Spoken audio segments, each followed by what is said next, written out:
വചനമേ നിത്യജീവന്റെ ആധാരമേ, രക്ഷയേകിടും സത്യമാർഗമേ, എന്റെ ആത്മാവിനാശ്വാസമേ. വചനം വചനം വചനം. ഉൽപ്പത്തി പുസ്തകം 40-ാം അധ്യായം. കുറച്ചുനാൾ കഴിഞ്ഞ് ഈജിപ്ത് രാജാവിന്റെ പാനപാത്രവാഹകനും പാചകക്കാരനും തങ്ങളുടെ യജമാനനായ ഈജിപ്ത് രാജാവിനെതിരെ തെറ്റ് ചെയ്തു. ഫറവോ തന്റെ 2 ഉദ്യോഗസ്ഥരോട് പാനപാത്രവാഹക പ്രമാണിയോടും പാചക പ്രമാണിയോടും കുപിതനായി. അദ്ദേഹം അവരെ കാവൽപ്പട നായകന്റെ വീട്ടിലെ തടങ്കലിൽ ജോസഫ് തടവിലാക്കപ്പെട്ടിരുന്ന ഇടമായ കാരാഗൃഹത്തിൽ അടച്ചു. കാവൽപ്പട നായകൻ ജോസഫിനെ അവരോട് കൂടെ ആക്കി. അവൻ അവരെ പരിചരിച്ചു. ദിവസങ്ങളോളം അവർ തടങ്കലിലായിരുന്നു. കാരാഗൃഹത്തിൽ തടവുകാരായിരുന്ന അവരിരുവരും ഈജിപ്ത് രാജാവിന്റെ പാനപാത്രവാഹകനും പാചകക്കാരനും ഒരു രാത്രിയിൽ അതതിന്റെ വ്യാഖ്യാനമുള്ള ഓരോ സ്വപ്നം കണ്ടു. ജോസഫ് രാവിലെ അവരുടെ അടുക്കൽ ചെന്ന് അവരെ കണ്ടു. ഇതാ, അവർ വിഷാദമുഖരായിരുന്നു. തന്നോടൊപ്പം തന്റെ യജമാനന്റെ വീട്ടിലെ തടങ്കലിൽ കഴിയുന്നവരും ഫറവോയുടെ ഉദ്യോഗസ്ഥരുമായ അവരോട് അവൻ ഇപ്രകാരം ആരാഞ്ഞു: ഇന്നെന്താ നിങ്ങളുടെ മുഖം മ്ലാനമായിരിക്കുന്നത്? അവർ അവനോട് പറഞ്ഞു: ഞങ്ങൾ സ്വപ്നം കണ്ടു, അത് വ്യാഖ്യാനിക്കാൻ ആരുമില്ല. ജോസഫ് അവരോട് പറഞ്ഞു: വ്യാഖ്യാനങ്ങൾ ദൈവത്തിൻ്റെതല്ലേ, എന്നോട് വിവരിച്ചാലും. പാനപാത്രവാഹക പ്രമാണി തന്റെ സ്വപ്നം ജോസഫിനോട് വിവരിച്ചു. അയാൾ അവനോട് പറഞ്ഞു: എന്റെ സ്വപ്നത്തിൽ ഇതാ, എന്റെ മുൻപിൽ ഒരു മുന്തിരിച്ചെടി. മുന്തിരിച്ചെടിയിൽ 3 ശാഖകൾ. അത് മുട്ടിട്ട് ഉടനെ പുഷ്പിച്ച് അതിന്റെ കുലകളിൽ മുന്തിരിപ്പഴങ്ങൾ പാകമായി. ഫറവോയുടെ പാനപാത്രം എന്റെ കയ്യിൽ ഉണ്ടായിരുന്നു. ഞാൻ മുന്തിരിപ്പഴങ്ങൾ എടുത്ത് അവ ഫറവോയുടെ പാനപാത്രത്തിലേക്ക് പിഴിഞ്ഞു. എന്നിട്ട് പാനപാത്രം ഫറവോയുടെ കയ്യിൽ കൊടുത്തു. ജോസഫ് അയാളോട് പറഞ്ഞു: അതിന്റെ വ്യാഖ്യാനം ഇതാണ്: 3 ശാഖകൾ 3 ദിവസങ്ങളാണ്. 3 ദിവസത്തിനകം ഫറവോ താങ്കളുടെ ശിരസ് ഉയർത്തും, താങ്കളെ ഉദ്യോഗത്തിൽ പുനർസ്ഥാപിക്കും. അദ്ദേഹത്തിന്റെ പാനപാത്രവാഹകനായിരുന്ന മുൻപത്തെ രീതി അനുസരിച്ച് തന്നെ ഫറവോയുടെ പാനപാത്രം താങ്കൾ അദ്ദേഹത്തിന്റെ കയ്യിൽ കൊടുക്കും. താങ്കൾക്ക് ശ്രേയസ് ഉണ്ടാകുമ്പോൾ താങ്കളോടൊപ്പം എന്നെയും ഓർത്ത് എന്നോട് കാരുണ്യം കാണിച്ചാലും എന്നെപ്പറ്റി ഫറവോയെ ഓർമ്മിപ്പിക്കുകയും ഈ ഭവനത്തിൽ നിന്ന് എന്നെ പുറത്തു കൊണ്ടുവരികയും ചെയ്യണം. എന്തെന്നാൽ സത്യത്തിൽ ഹെബ്രായരുടെ നാട്ടിൽ നിന്ന് തട്ടിയെടുക്കപ്പെട്ടവനാണ് ഞാൻ. ഇവിടെയും ഞാൻ ഒന്നും ചെയ്തിട്ടല്ല അവരെന്നെ ഈ കുഴിയിൽ ഇട്ടിരിക്കുന്നത്. വ്യാഖ്യാനം നന്നായിരിക്കുന്നെന്ന് പാചക പ്രമാണി കണ്ടു. അയാൾ ജോസഫിനോട് പറഞ്ഞു: ഞാനും എന്റെ സ്വപ്നത്തിൽ ആയിരുന്നപ്പോൾ ഇതാ, എന്റെ തലയിൽ 3 കുട്ട നിറയെ അപ്പം. ഏറ്റവും മുകളിലെ കുട്ടയിൽ പാചകക്കാരൻ ഫറവോയ്ക്ക് വേണ്ടി തയ്യാറാക്കിയ എല്ലാത്തരം ഭക്ഷണവും ഉണ്ടായിരുന്നു. എന്നാൽ എന്റെ തലയിലെ കുട്ടയിൽ നിന്ന് പക്ഷിക്കൂട്ടം അവ കൊത്തി തിന്നുകൊണ്ടിരുന്നു. അപ്പോൾ ജോസഫ് മറുപടിയായി പറഞ്ഞു: അതിന്റെ വ്യാഖ്യാനം ഇതാണ്: 3 കുട്ടകൾ 3 ദിവസങ്ങൾ തന്നെ. 3 ദിവസത്തിനകം ഫറവോ നിന്റെ ശിരസ് നിന്റെ മേൽ നിന്ന് ഉയർത്തും, നിന്നെ മരത്തിൽ കെട്ടിത്തൂക്കും. പക്ഷിക്കൂട്ടം നിന്റെ മേൽ നിന്ന് നിന്റെ മാംസം തിന്നുകയും ചെയ്യും. 3-ാം ദിവസം ഫറവോയുടെ പിറന്നാളായിരുന്നു. തന്റെ എല്ലാ ദാസർക്കുമായി അദ്ദേഹം ഒരു വിരുന്നൊരുക്കി. പാനപാത്രവാഹക പ്രമാണിയുടെ ശിരസും പാചക പ്രമാണിയുടെ ശിരസും തന്റെ ദാസർക്കിടയിൽ അദ്ദേഹം ഉയർത്തി. പാനപാത്രവാഹക പ്രമാണിയെ തന്റെ പാനപാത്രവാഹക സ്ഥാനത്ത് അദ്ദേഹം തിരികെ നിയമിച്ചു. അയാൾ പാനപാത്രം ഫറവോയുടെ കയ്യിൽ കൊടുത്തു. എന്നാൽ പാചക പ്രമാണിയെ അദ്ദേഹം തൂക്കിക്കൊന്നു. അത് ജോസഫ് അവരോട് വ്യാഖ്യാനിച്ചതുപോലെ തന്നെ ആയിരുന്നു. എന്നാൽ പാനപാത്രവാഹക പ്രമാണി ജോസഫിനെ ഓർമ്മിച്ചില്ല. അയാൾ അവനെ മറന്നുകളഞ്ഞു. ഉൽപ്പത്തി പുസ്തകം 41-ാം അധ്യായം. 2 വർഷക്കാലം കഴിഞ്ഞപ്പോൾ ഫറവോ ഒരു സ്വപ്നം കണ്ടു. ഇതാ, അദ്ദേഹം നൈൽ തീരത്ത് നിൽക്കുന്നു. അപ്പോഴതാ, കാഴ്ചയ്ക്ക് അഴകുള്ള, ശരീരം കൊഴുത്ത 7 പശുക്കൾ നദിയിൽ നിന്ന് കയറി വരുന്നു. അവ ഞാങ്ങണ മധ്യേ മെയ്യുന്നു. അതിനു പിന്നാലെ ഇതാ, കാഴ്ചയ്ക്ക് വിരൂപമായ, ശരീരം മെലിഞ്ഞ വേറെ 7 പശുക്കൾ നദിയിൽ നിന്ന് കയറി വരുന്നു. നദീതീരത്ത് അവ മറ്റു പശുക്കളുടെ അരികിൽ വന്നു നിൽക്കുന്നു. എന്നിട്ട് കാഴ്ചയ്ക്ക് വിരൂപമായ, ശരീരം മെലിഞ്ഞ പശുക്കൾ കാഴ്ചയ്ക്ക് അഴകുള്ള, കൊഴുത്ത 7 പശുക്കളെ വിഴുങ്ങിക്കളയുന്നു. അപ്പോൾ ഫറവോ ഉണർന്നു.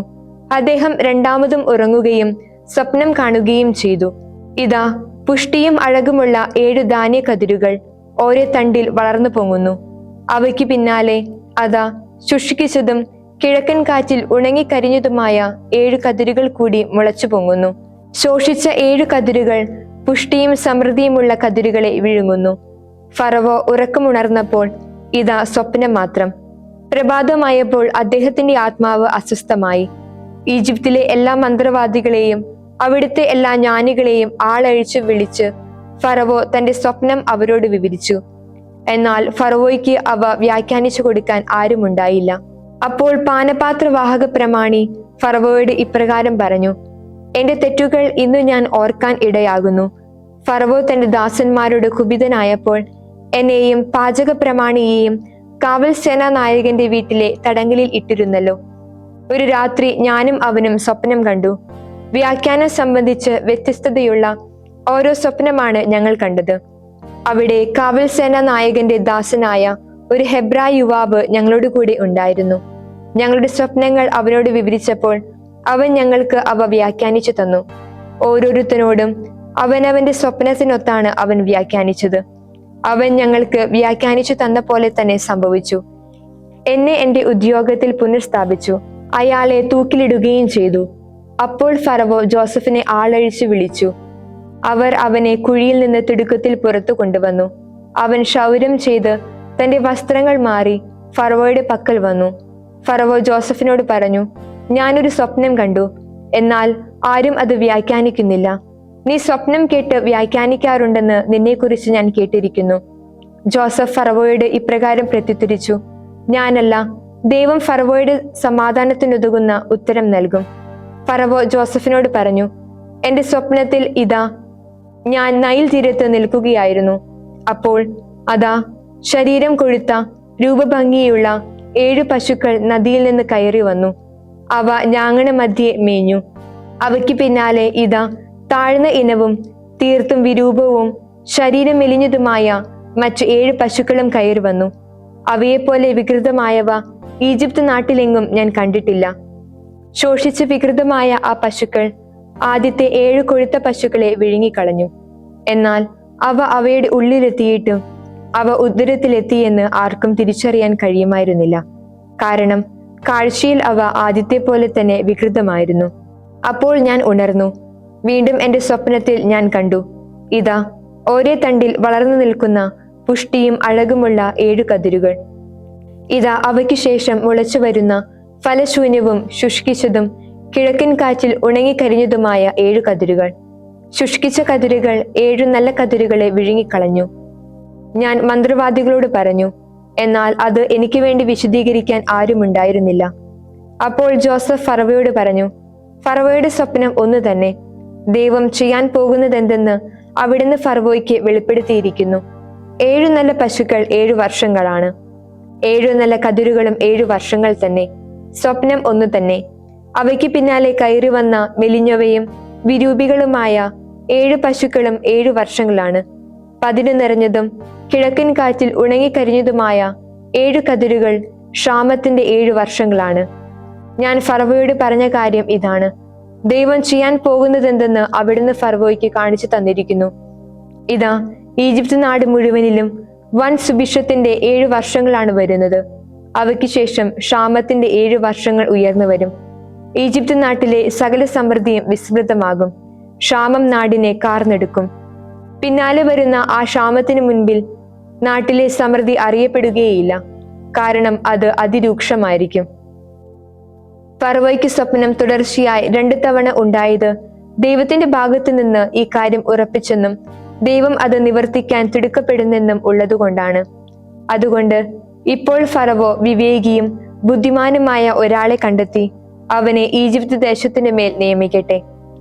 രാജ്യത്ത് മേൽനോട്ടക്കാരെ നിയമിച്ച് സമൃദ്ധിയുടെ 7 വർഷങ്ങളിലും ഈജിപ്ത് ദേശത്ത് നിന്ന് 1/5 ശേഖരിക്കാൻ ഫറവോ നടപടിയെടുക്കട്ടെ.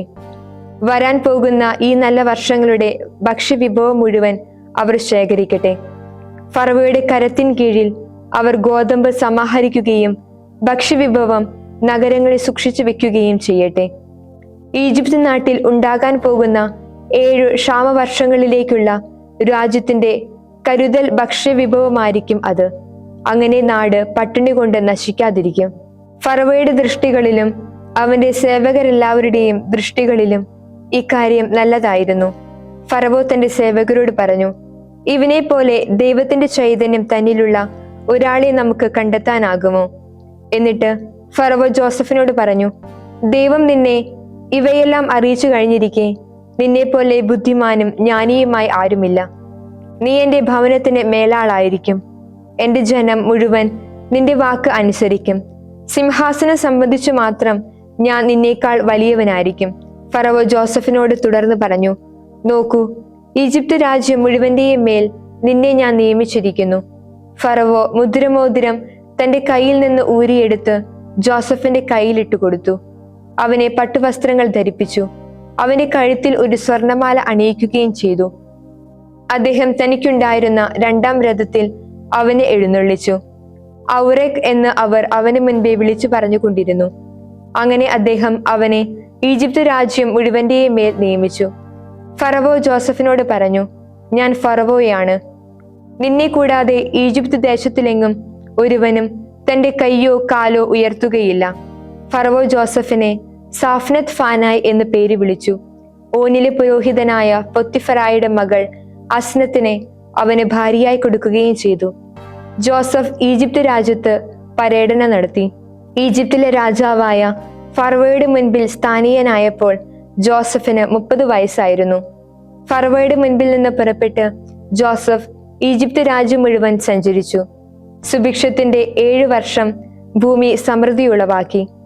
ഈജിപ്ത് ദേശത്തുണ്ടായിരുന്ന 7 വർഷത്തെ ഭക്ഷ്യവിഭവമെല്ലാം അവൻ ശേഖരിച്ചു. നഗരങ്ങളിൽ ഭക്ഷ്യം സംഭരിച്ചു വെച്ചു. നഗരത്തിനു ചുറ്റുമുള്ള വയലുകളിലെ ഭക്ഷ്യം അതിനുള്ളിൽ തന്നെ സൂക്ഷിച്ചു. അളവെടുപ്പിന് അതീതമായതിനാൽ അളവ് നിർത്തിവെക്കുന്നത് വരെ ജോസഫ് കടൽമണൽ പോലെ ധാന്യം ധാരാളമായി കൂമ്പാരം കൂട്ടി. ക്ഷാമവർഷം വരുന്നതിന് മുൻപ് ജോസഫിന് 2 പുത്രന്മാർ ജനിച്ചു. ഓനിലെ പുരോഹിതനായ പൊത്തിഫറായുടെ മകൾ അസ്നത്താണ് അവന് വേണ്ടി അവരെ പ്രസവിച്ചത്. എന്റെ എല്ലാ കഷ്ടപ്പാടും പിതൃഭവനം സമസ്തവും മറക്കാൻ ദൈവം ഇടയാക്കിയിരിക്കുന്നു എന്ന അർത്ഥത്തിൽ ജോസഫ് തന്റെ കടിഞ്ഞൂൽ പുത്രന് മനാസെ എന്ന് പേരിട്ടു. 2-ാമന് എന്റെ കഷ്ടതകളുടെ നാട്ടിൽ ദൈവം എന്നെ സന്താന പുഷ്ടിയുള്ളവനാക്കിയിരിക്കുന്നു എന്ന അർത്ഥത്തിൽ എഫ്രായിം എന്ന് പേരിട്ടു. ഈജിപ്ത് ദേശത്ത് നിലനിന്ന സമൃദ്ധിയുടെ 7 വർഷങ്ങൾ അവസാനിച്ചു. ജോസഫ് പറഞ്ഞതുപോലെ ക്ഷാമത്തിന്റെ 7 വർഷങ്ങൾ വരാൻ തുടങ്ങി. എല്ലാ നാടുകളിലും ക്ഷാമമുണ്ടായി. എന്നാൽ ഈജിപ്ത് ദേശത്തെങ്ങും ആഹാരമുണ്ടായിരുന്നു. പിന്നീട് ഈജിപ്ത് നാട്ടിലെല്ലാം ക്ഷാമമായപ്പോൾ ജനം ഫറവോയുടെ അടുക്കൽ ആഹാരത്തിനായി കേണപേക്ഷിച്ചു. ഫറവോ ഈജിപ്തുകാരോടെല്ലാമായി പറഞ്ഞു, ജോസഫിന്റെ അടുത്തേക്ക് പോകുവിൻ, അവൻ നിങ്ങളോട് പറയുന്നത് ചെയ്യുവിൻ. ഭൂമുഖത്തെല്ലാം ക്ഷാമമുണ്ടായി. അപ്പോൾ ജോസഫ് ധാന്യപ്പുരകളെല്ലാം തുറന്ന് അവയിലുണ്ടായിരുന്ന ധാന്യം ഈജിപ്തുകാർക്ക് വിതരണം ചെയ്തു. ഈജിപ്ത് ദേശത്ത് പട്ടിണി രൂക്ഷമായിരുന്നു. ജോസഫിന്റെ പക്കൽ നിന്ന് ധാന്യം വാങ്ങാൻ ഭൂമി മുഴുവൻ ഈജിപ്തിലേക്ക് വന്നു. കാരണം എല്ലാ നാട്ടിലും ക്ഷാമം കൊടുമ്പിരി കൊണ്ടിരുന്നു. 32-ാം സങ്കീർത്തനം. അതിക്രമം ക്ഷമിക്കപ്പെട്ടവനും പാപം മറയ്ക്കപ്പെട്ടവനും ഭാഗ്യവാൻ. കർത്താവ് കുറ്റം പരിഗണിക്കാത്തവനും ആത്മവഞ്ചന ഇല്ലാത്തവനുമായ മനുഷ്യൻ ഭാഗ്യവാൻ. ഞാൻ മൗനമായിരുന്നതുകൊണ്ട് ദിവസം മുഴുവനുമുള്ള എന്റെ രോദനം മൂലം എന്റെ അസ്ഥികൾ ക്ഷയിച്ചു പോയി. എന്തെന്നാൽ രാവും പകലും അങ്ങയുടെ കൈ എന്റെ മേൽ കനത്തു. വേനൽക്കാല ചൂടെന്ന പോലെ എന്റെ മജ്ജ വരണ്ടുപോയി. അങ്ങയോട് ഞാൻ എന്റെ പാപം ഏറ്റുപറഞ്ഞു. എന്റെ കുറ്റം ഞാൻ മറച്ചു വെച്ചില്ല. ഞാൻ പറഞ്ഞു, എന്റെ അതിക്രമങ്ങളെക്കുറിച്ച് കർത്താവിനോട് ഞാൻ ഏറ്റുപറയും. അപ്പോൾ എന്റെ പാപഭാരം അങ്ങ് എടുത്തുമാറ്റി. ആകയാൽ കണ്ടെത്താൻ കഴിയുന്ന കാലത്ത് ഓരോ ഭക്തനും അങ്ങയോട് പ്രാർത്ഥിക്കട്ടെ. പെരുവെള്ളം കരകവിഞ്ഞൊഴുകുമ്പോൾ അത് അവനെ സമീപിക്കുകയില്ല. അങ്ങ് എനിക്ക് ഒളി സങ്കേതമാണ്. ക്ലേശത്തിൽ നിന്ന് അങ്ങ് എന്നെ കാത്തു സൂക്ഷിക്കുന്നു. രക്ഷപ്പെടുത്തലിന്റെ ആരവമായി അങ്ങ് എന്നെ വലയം ചെയ്യുന്നു. ഞാൻ നിന്നെ അഭ്യസിപ്പിക്കാം. നീ നടക്കുന്ന വഴിയിൽ നിന്റെ പ്രകാശമായി നിന്നിൽ ദൃഷ്ടി പതിപ്പിച്ച് ഞാൻ നിന്നെ ഉപദേശിക്കട്ടെ. നിങ്ങൾ കുതിരയെ പോലെയോ ബുദ്ധിയില്ലാത്ത കോവർ കഴുതയെ പോലെയോ ആകരുത്. നിയന്ത്രിക്കുന്നതിനാണ് കടിഞ്ഞാണോട് കൂടിയ അതിന്റെ ചമയം, അല്ലാതെ അത് നിന്റെ വശത്താകുക ദുഷ്കരം. ദുഷ്ടന് മുറിവുകൾ ഏറെയാണ്. കർത്താവിൽ ആശ്രയിക്കുന്നവനെയാകട്ടെ കാരുണ്യം വലയം ചെയ്യും. നീതിമാന്മാരെ കർത്താവിൽ സന്തോഷിച്ചാനന്ദിക്കുവിൻ.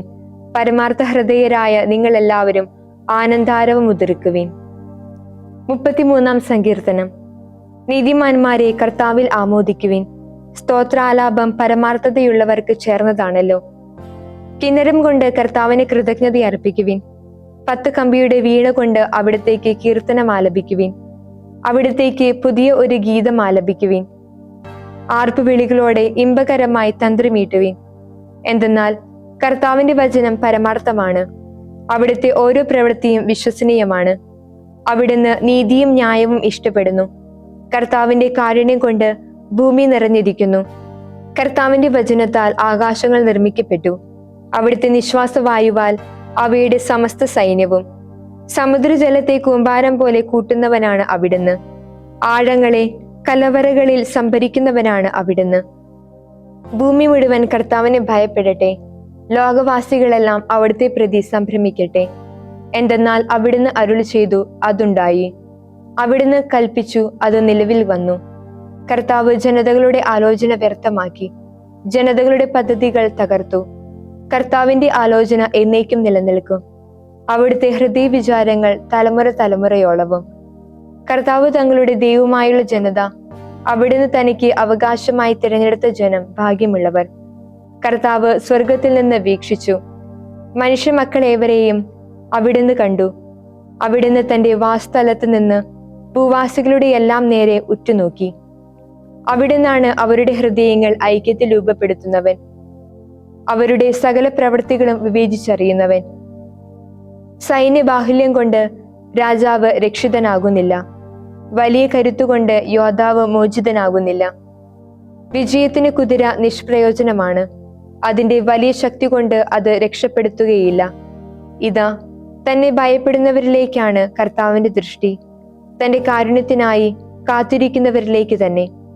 അത് അവരുടെ ആത്മാവിനെ മരണത്തിൽ നിന്നും ജീവനെ ക്ഷാമത്തിൽ നിന്നും മോചിപ്പിക്കുന്നതിനാണ്. നമ്മുടെ ആത്മാവ് കർത്താവിന് വേണ്ടി കാത്തിരിക്കുന്നു. അവിടുന്നാണ് നമ്മുടെ സഹായവും പരിചയം. തീർച്ചയായും നമ്മുടെ ഹൃദയം അവിടുന്നിൽ സന്തോഷിക്കും. എന്തെന്നാൽ നമ്മൾ അവിടുത്തെ പരിശുദ്ധ നാമത്തിൽ ആശ്രയിക്കുന്നു.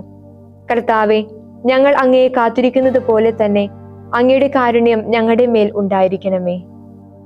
വിശുദ്ധ മത്തായി സുവിശേഷം 22-ാം അധ്യായം 34 മുതൽ 46 വരെയുള്ള തിരുവചനങ്ങൾ. യേശു സദുക്കായരെ വാക്കുമുട്ടിച്ചെന്ന് കേട്ടപ്പോൾ ഫരിസേയർ ഒന്നിച്ചുകൂടി.